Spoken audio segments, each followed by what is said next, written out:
Tahun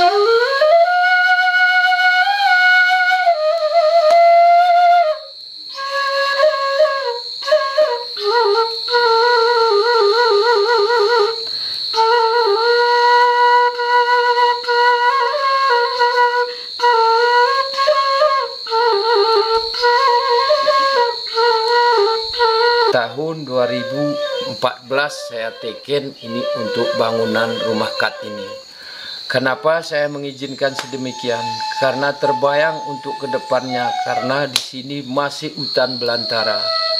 Hal itulah terjadi untuk tergugah hati saya untuk membangun, untuk mau dibangunkan rumah di sini, karena kami telah merasakan sedihnya jumpa dengan gajah, jumpa dengan harimau, jumpa dengan beruang, dan selain-lainnya.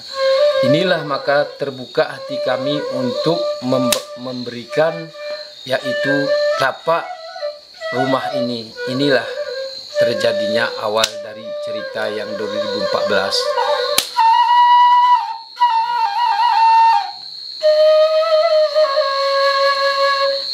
Alhamdulillah, Lembaga Peduli Duafa Indonesia mendapat kepercayaan dari Kementerian Sosial di bawah Dirjen Pemberdayaan Komunitas Adat Terpencil. Dalam program pemberdayaan komunitas adat terpencil yang ada di Desa Pantan Sinaku, Kecamatan Pintorime Gayo, Kabupaten Bena Meriah. Pelaksanaan yang dilaksanakan Lembaga Peduli Duafa Indonesia diantaranya sarana air bersih, di mana selama ini masyarakat tidak memiliki air bersih yang layak untuk dikonsumsi dan kebutuhan hari-hari. Selanjutnya kegiatan MCK komunal. Kegiatan kami di komunitas adat terpencil adalah pembangunan balai sosial. Fungsinya di mana masyarakat di sini ada rapat, ada acara-acara hajatan, mereka bisa melaksanakan kegiatannya di balai sosial. Selanjutnya kegiatan pemberdayaan ekonomi masyarakat. Nah, dengan harapan ini bisa mendongkrak ekonomi masyarakat komunitas adat terpencil.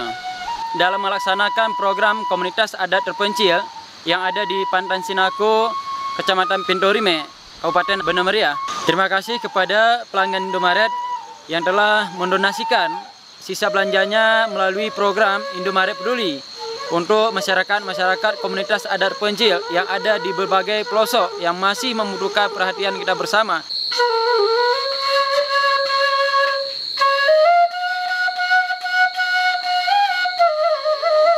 Terima kasih kami ucapkan kepada program Indomaret Peduli, dan kami ucapkan terima kasih kepada pelanggan-pelanggan Indomaret yang telah memberikan kami donasi air bersih, sarana prasarana, balai sosial, MCK komunal, dan pemberdayaan ekonomi. Terima kasih kepada LPD Indonesia yang telah memberikan kami air bersih di komunitas kami, karena sebelumnya kita tidak memiliki air bersih. Kami cukup berterima kasih atas adanya air bersihnya. Terima kasih.